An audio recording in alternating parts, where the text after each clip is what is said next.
Happy Saturday. Um, I've been gone for a while.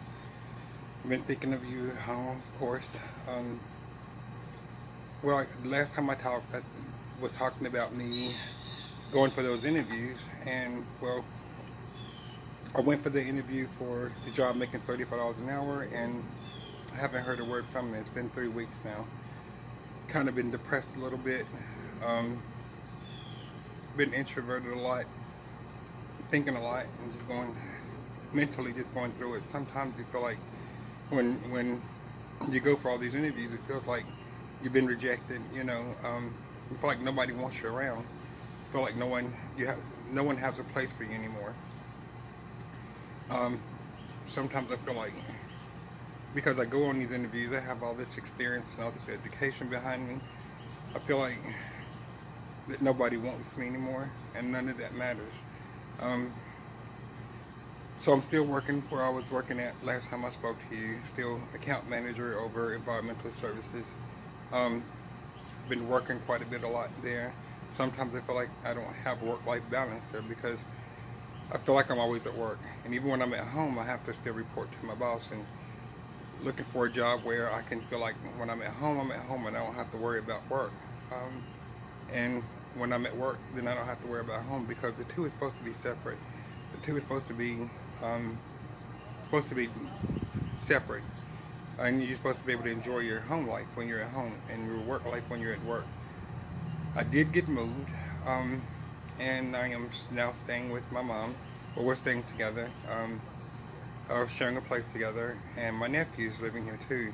My nephew, he brings me joy because he's now 20 years old, and I remember the day he was born, and I remember from that moment on, it's amazing how much joy he brought to my life the day he was born.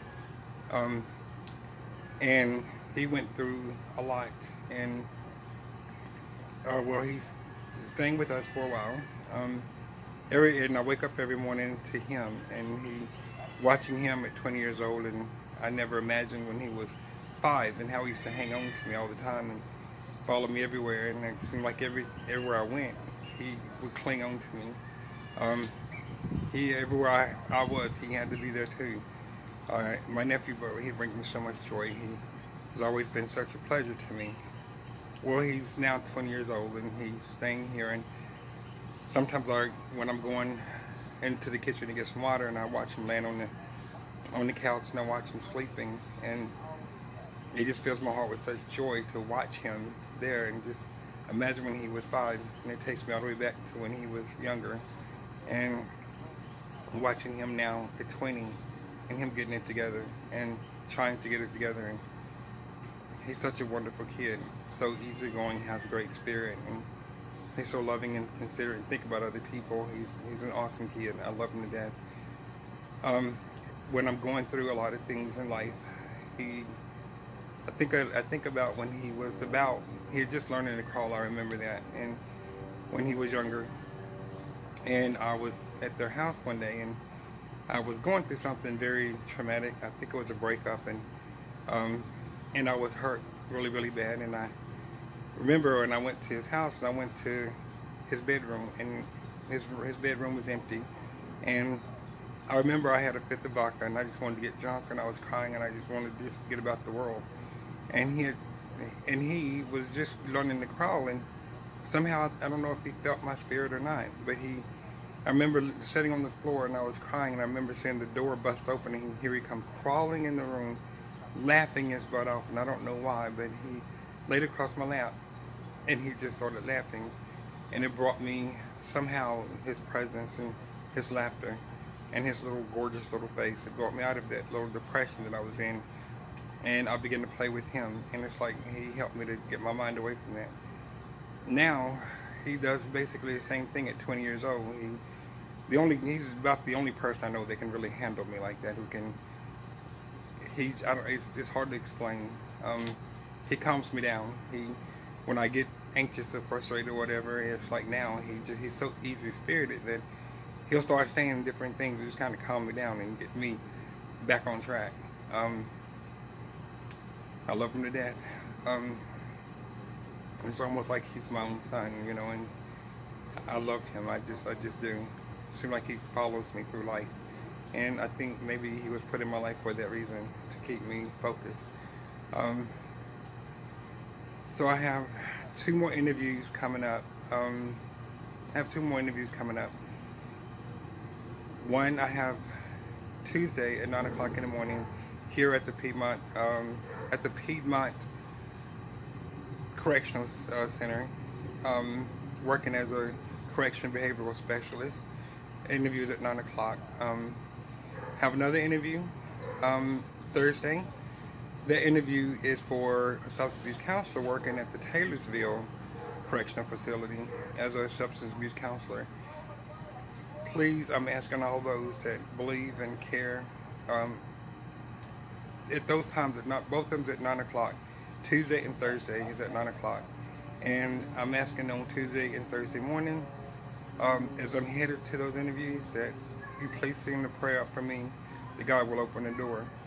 I want to say another amazing thing that just didn't happen where I work at now. And again, I guess you never know why God puts you where you are, and why sometimes it seems like you're stuck, like you're like, this is not it, but then you wonder why you're still there. Where I work at now, the state walked into our building, and anybody to explain what that means when the state walks into your building is that one of the residents there had a complaint, and they called the state. And because the resident called the state and made a complaint, the state has to come out and they have to investigate that claim, whatever it be, whether it be true or false or whatever. But because there was a claim made, they have to come out and investigate.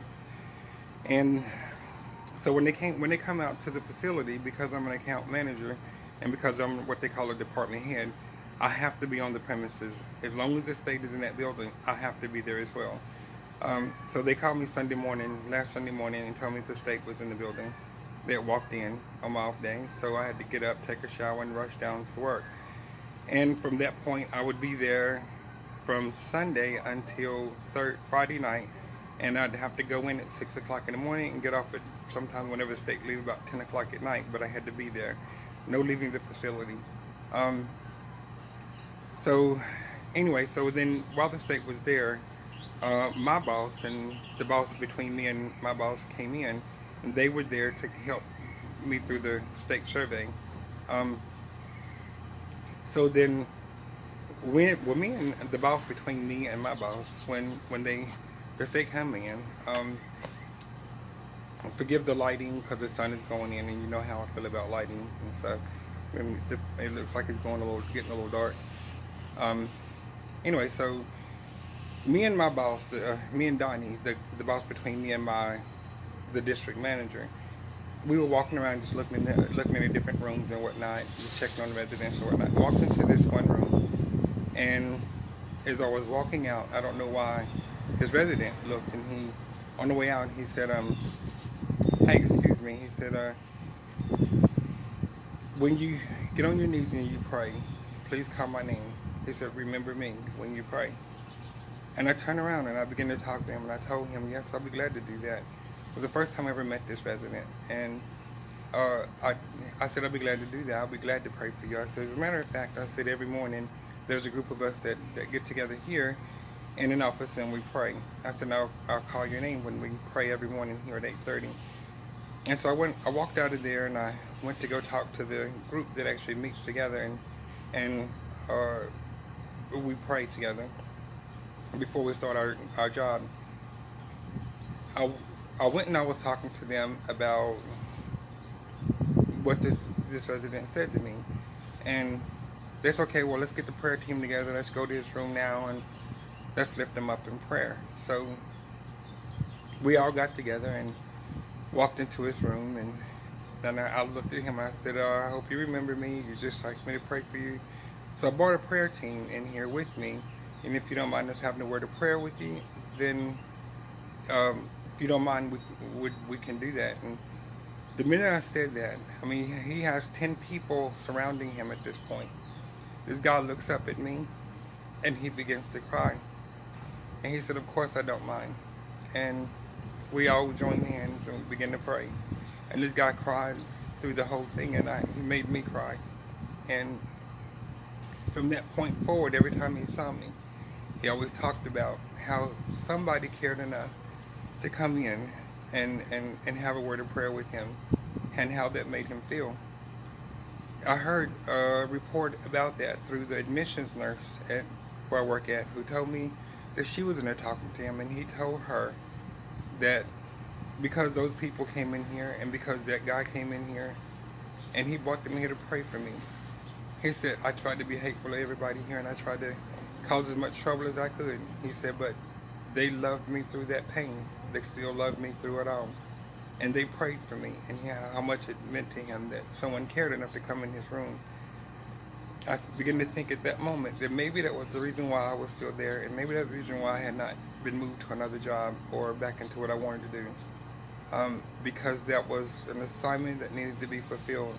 That this guy needed to know that people did care about him. And through my little entrance into his room that day and him asking me to pray for him, that I had fulfilled what God had sent me there to do. I touched a life, even in the line of work that I do. It blows my mind that I still touched a life, and it was amazing. And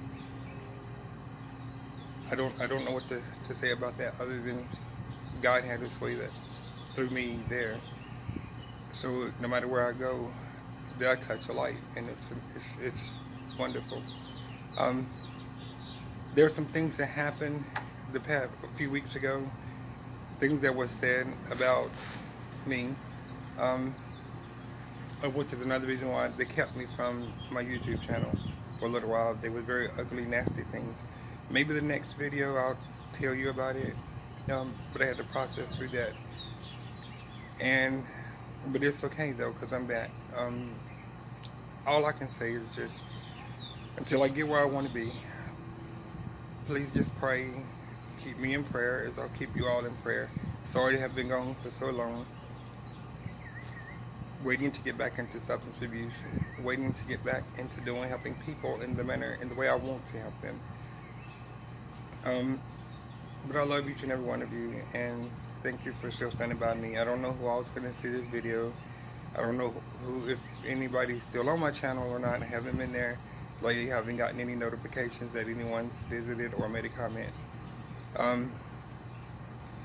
But until my next video, I'll have each and every one of you in mind. I still love each and every one of you. Still think about you every day. Still have the money, the $784, and I'm not even going to ask for any more money. Because of the way I was made to feel, because people gave me money like they did before. Somehow I'll make it, and I'll get the money to do the surgery. Until then, I can't let it hold me back. I can't let what was said keep me from you all either. It was unfair to take what they said to me about this and use it to keep myself away from the very people that give me strength and keep me going. Until then, I love each and every one of you, and I'll be back, and I'll be stronger, and I'll be better, and I'm praying and believing that each one of you that pray for me when I go on these interviews, that when I do see you again, and I do talk to you again, that I'll be telling you that I'm accepting another position as a substance abuse counselor or as a correctional behavior specialist. That will happen. It will come. This is the month of my birthday, so I'm believing that my birthday present is going to be another job, and it'll be my birthday gift from God. I love each and every one of you, and I'll talk to you really soon. Keep me in prayer as I keep you all in prayer. Thank you.